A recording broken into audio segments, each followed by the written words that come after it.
हिताय बहुजन सुखाय लढले पूर्वज बापाने माय बळीराजा बुद्ध जिजाऊ शिवराय. बहुजनांच्या सर्वसामान्यांच्या कल्याणासाठी त्यांच्या हितांच्या रक्षणासाठी आपल्या घरावरती अक्षरशः तुळशीपत्र ठेवून ज्यांनी आयुष्य चंद्रासारखं झिजवलं अशा सर्व महान मानवांना मी शतशः नमन करतो. या डॉक्टर बाबासाहेब आंबेडकर यांच्या ऐतिहासिक अशा या जन्मदिनानिमित्त जयंतीनिमित्त आपण सर्वजण इथे जमलेलो आहोत. या विभूतवाडी गावचे प्रथम नागरिक सन्माननीय सूरज पाटील साहेब, आपल्या या आटपाडी तालुका असू द्या आहे तसं आटपाडी तालुका वंचित बहुजन आघाडीचे तालुका अध्यक्ष आमचे मित्र संतोष वाघमारे सर, तसेच आध्यात्मिक क्षेत्रामध्ये ज्यांचं मोलाचं मार्गदर्शन असतं आणि एक मानसिक नैतिक आधार माणसाला मिळावा म्हणून ते सतत आपलं आयुष्य झिजून लोकांना मार्गदर्शन करतात असे गुरुवर्य कांबळे महाराज, तसेच सर्व या विभूतवाडी गावचे सर्व संस्थांचे ग्रामपंचायतचे सदस्य पदाधिकारी आजी माजी सर्व. आज डॉक्टर बाबासाहेब आंबेडकर यांचे 135वी जयंती. बरेच जण माझ्या आधी बोलले, संतोषराव बोलले, सरपंच साहेब बोलले, महाराज बोलले. डॉक्टर बाबासाहेब आंबेडकर ही एक व्यक्ती आपल्यामध्ये अशा प्रकारे होऊन गेली याच्यावर विश्वास बसत नाही. कारण अगदी त्या काळच्या समाज व्यवस्थेच्या अगदी तळाशी असणारं हे व्यक्तिमत्व आहे.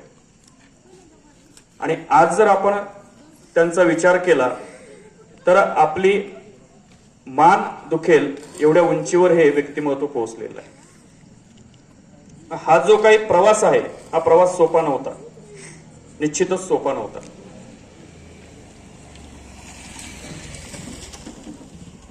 ऑगस्ट 1929 ची घटना आहे.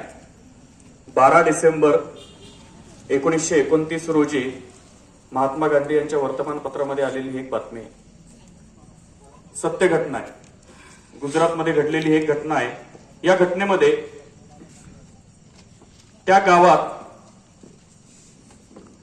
एक अस्पृश्य समाजामध्ये शिकून सवरून मोठ्या पदापर्यंत पोहोचलेला एक चांगला सुशिक्षित शिक्षक राहत होता.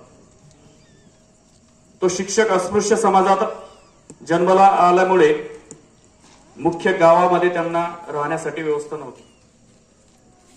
त्या शिक्षकाची व्यवस्था होती तर गावकुसा बाहेर, ज्याला महारवाडा म्हणून त्या काळात ओळखलं जायचं, त्या ठिकाणी अस्पृश्य समाज राहत होता. त्या वस्तीमध्ये तो शिक्षक राहायचा.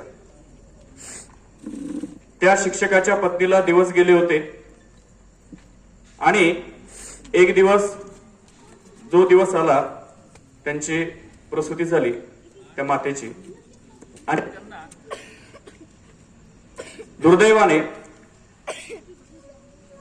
गंभीर असा आजार जडला.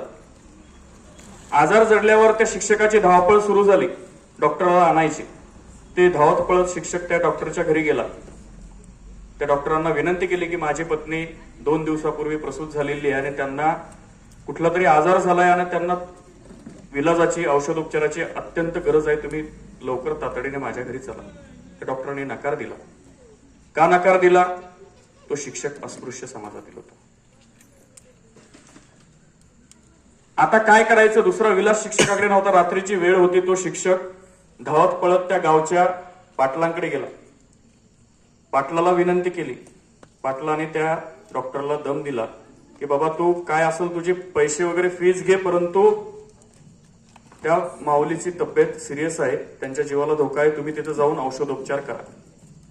तो डॉक्टर पैशाच्या लालसेनं तयार झाला आणि तिथे उपचार करण्यासाठी गेला. पण त्यानं एक आत टाकली की मी आत येणार नाही, तुम्हाला त्या महारवाड्याच्या वेशीवरती तुम्हाला तुमचा पेशंट घेऊन यावं लागेल, तिथे मी विलास करेल. त्या शिक्षकाला दुसरा पर्याय नव्हता. त्यांना त्याच्या पत्नीला कसं तरी त्या वेशीपर्यंत आणलं.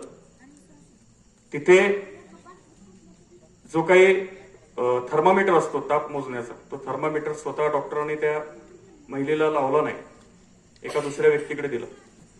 त्या दुसऱ्या व्यक्तीने शिक्षकाकडे गेला आणि शिक्षकाने मग त्या आपल्या पत्नीचा थर्मामीटरने ताप मोजला. तो थर्मामीटर परत त्याच पद्धतीने वापर डॉक्टरकडे दिला आणि डॉक्टरने बघितलं आणि त्यांनी सांगितलं की यांना निमोनिया झालेला आहे.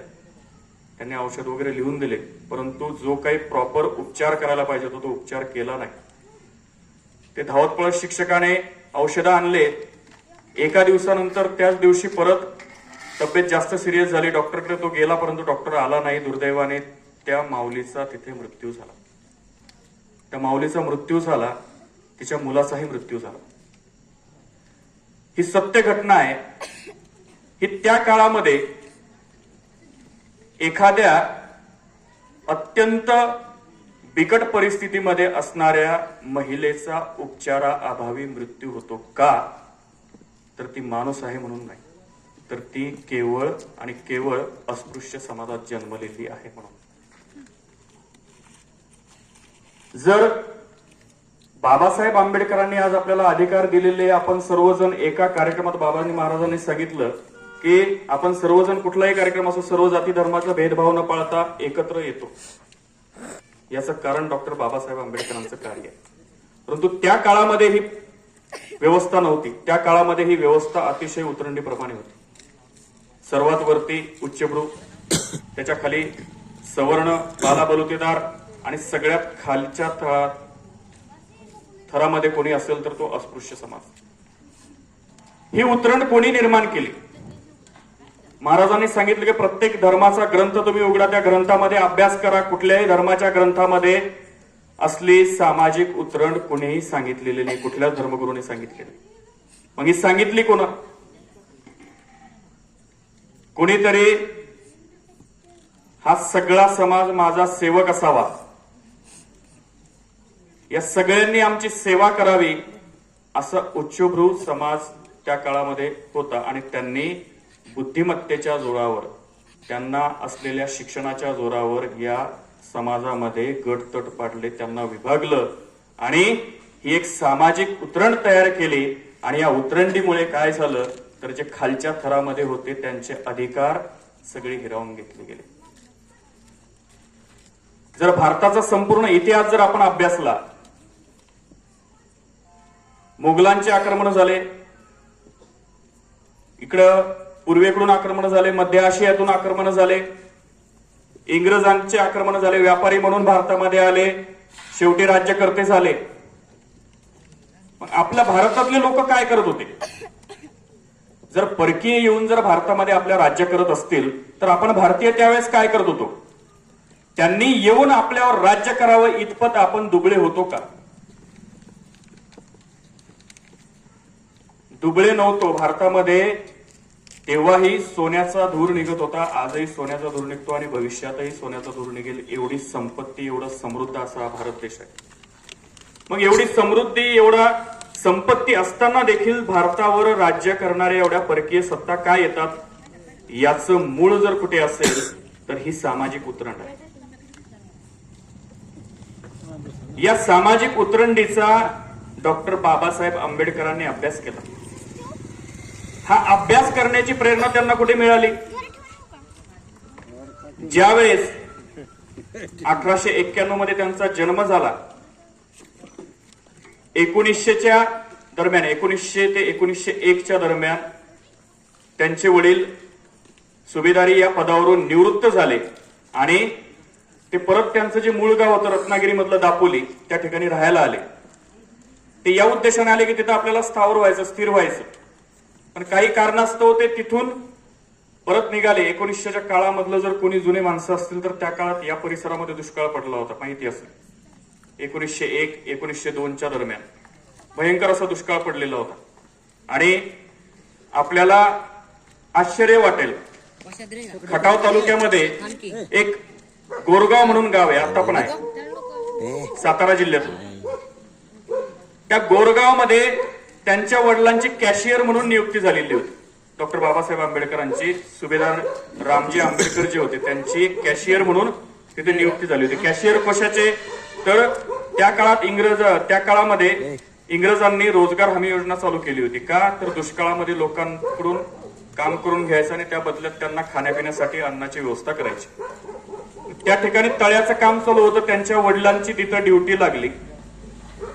त्यांचं कुटुंब बाबासाहेब आंबेडकर बहीण भाऊ सगळेजण कुठे राहायचे? तर साताऱ्यामध्ये त्यांच्या मावशीकडे राहायचे. पण अशा परिस्थितीमध्ये आणि तेव्हा त्यांची आई सुद्धा हयात नव्हती. त्यांचा मृत्यू झालेला होता बाबासाहेब आंबेडकरांच्या आईचा. बाबासाहेब आंबेडकर अवघ्या 9 वर्षांचे होते. या अशा कठीण परिस्थितीमध्ये त्यांच्याकडे वडील सुभेदार म्हणून निवृत्त झालेले होते. त्यांच्याकडे नोकरी होती, पैशाची कुठलीही कमतरता नव्हती. सर्व गोष्टी त्यांच्याकडे होत्या, कसलीच कमतरता नव्हती. कमतरता एकच होती, ती या सामाजिक उतरंडीची. या सामाजिक उतरंडीच्या स्तरामध्ये ते पिचलेल्या घटकामध्ये जन्माला आले, हे त्यांचं सगळ्यात मोठं दुर्दैव. आणि या उतरंडीमुळे त्यांना जे काही हाल अपेष्टा सहन कराव्या लागल्या, या खूप मोठा संघर्ष आहे त्यांचा. त्यांनी बरेच प्रसंग त्यांच्या वेटिंग फॉर व्हिसा या त्यांच्या आत्मचरित्रामध्ये वर्णन केलेले. त्यातील एक प्रसंग सांगतो. गोरगावला त्यांचे वडील कॅशियर म्हणून काम करायचे. त्यांच्या वडिलांनी आपल्या मुलांना पत्र लिहिलं. जे काही शाळेचे पेपर होते ते वार्षिक पेपर संपले होते. आता उन्हाळ्याच्या सुट्टीमध्ये मुलांना आपल्याकडे बोलवून घ्यावं असं त्यांच्या वडिलांना वाटलं आणि त्यांनी मुलांना पत्र लिहिलं की तुम्ही उन्हाळ्याच्या सुट्टीमध्ये माझ्याकडे या. बाबासाहेब आंबेडकर, त्यांचे मोठे बंधू, त्यांच्या बहिणीची मुलं आणि त्यांची बहीण, मावशी, या सगळ्यांना आनंद झाला की आता आपल्याला बाबाकडे जाण्यासाठी भेटणार, आपण त्यांच्याकडे राहणार.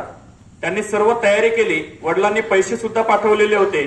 त्यांनी नवीन ड्रेस, सगळ्या वस्तू, सगळी तयारी जाण्यासाठी केली आणि पुढे निरोप त्या काळी पाठवायची की आम्ही या दिवशी निघणार आहोत आणि तुमच्याकडे येणार आहोत, तुम्ही आमच्या घेण्यासाठी तुम्ही या ठिकाणी या.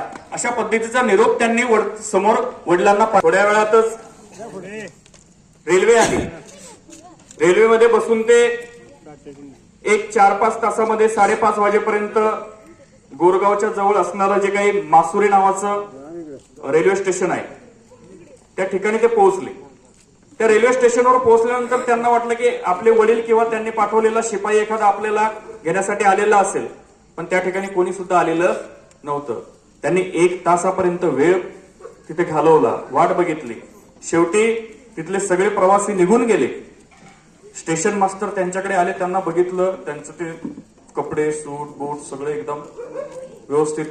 त्या स्टेशन मास्टरला वाटलं की हे कुठेतरी ब्राह्मणाची मुलं असावी. त्यांनी विचारलं तुम्ही इथे कसं काय आला? त्यांनी सगळी घडलेली हकीकत सांगितली. बाबासाहेबांनी त्यांना हे पण सांगितलं की आम्ही ब्राह्मण वगैरे नाही आहोत, आम्ही या घटकातले आहोत. त्यावेळेस तो स्टेशन मास्टर चकित झाला आणि त्याला वाटलं की एवढे असं कसं काय होणार. स्टेशन ऑफिस मध्ये तिथे स्टेशन मास्टर जाऊन बसला. हे एकटेच सर्व मुलं तिथे वाट पाहत बसले होते. शेवटी मग स्टेशन मास्टर तिथे अंधार पडल्यानंतर तिथे आला आणि त्यांची विचारपूस केली आणि त्यांना सांगितलं की तुम्हाला काय झालंय. त्यांनी हकीकत सांगितली. आमचे वडील आम्हाला घेण्याला येणार होते, आम्हाला गोरगावला जायचंय, पण ते काही आलेली आम्हाला दिसत नाही. आता आम्ही कसं जायचं, आम्हाला थोडं मार्गदर्शन तुम्ही करा. त्यावेळेस त्यांनी टांगेवाल्यांना बघितलं, त्यांना सांगितलं, परंतु ते बाबासाहेब आंबेडकर म्हणजे ऐकून आपल्याला आश्चर्य वाटेल की ते अस्पृश्य समाजातले असल्यामुळं कुठलाही टांगेवाला त्यांना घेऊन जाण्यासाठी तयार नव्हता. त्यावेळेस त्यांनी दुप्पट पैसे देण्यासाठी कबूल केलं, पण तरी सुद्धा कोणी तयार झालेलं नाही. स्टेशन मास्टरला शेवटी दया आली. हे लहान निरागस लेकरं आहेत, यांना आता कोण मदत करणार. त्याने एका टांगेवाल्याला तयार केलं. तो टांगेवाला या अटीवर तयार झाला की मी टांगा चालवणार आणि मी पायी चालेल. त्यांनी बसायचं आणि त्यांनीच टांगा चालवायचं. या अटीवर ते तयार झाले. चालत चालत एका ठिकाणी थांबले. नदी उतरली. कोणी पाणी सुद्धा त्यांना दिलं नव्हतं. त्या ओढ्यावरचं पाणी आपल्याला प्यायला भेटल या आशेने तिथे ते जेवणासाठी थांबले. अक्षरशः त्या ओढ्यातलं उन्हाळ्याचे दिवस होते. ओढ्यातलं सगळं पाणी आटलेलं होतं. त्या नदीच्या पात्रातलं सगळं पाणी कुठेतरी असे थोडे थोडे डबके साचलेले होते. त्यांना वाटलं पिण्याचं पाणी आहे, पण ज्यावेळेस ते त्या पाणी पिण्यासाठी तिथे गेले तर ते पिण्याचं पाणी नव्हतं. जनावरे तिथे पाणी पिण्यासाठी यायचं, त्यांचं मलमूत्र काय जे असेल ते घाण तिथं पडलेली असेल, त्याचा एकदम घाण वास त्यांना आला की हे पाणी माणसाचं पिण्याच्या लायकीचं नाही. पाणी पिण्यासाठी नाही म्हणून त्यांनी अर्धवट भूक ठेवून, अर्धवट जेवण ठेवून ते तसंच बांधलं आणि परत पुढच्या प्रवासाला निघले. रात्र त्यांची एका ठिकाणी, त्या काळात जकात असायची, चौक्या असायच्या रात्रीच्या इंग्रज काळामध्ये, त्या एका चौकीवरती तर थांबले. तिथं तरी आम्हाला पिण्यासाठी पाणी भेटेल म्हणून ते वाट बघत होते. इथं तरी आपण पिण्यासाठी पाणी भेटेल, आपलं पोटभर पोटाला खाऊ आणि पडून सकाळी आपल्या पुढच्या प्रवासाला निघू. दुर्दैवानं त्यांच्या या अस्पृश्यते, या ठपक्यामुळे त्यांना तिथंही पाणी मिळालं नाही. उपाशीपोटी ते झोपले. अशा या हाल अपेष्टा सहन करत सकाळ कशी तरी उजाडली.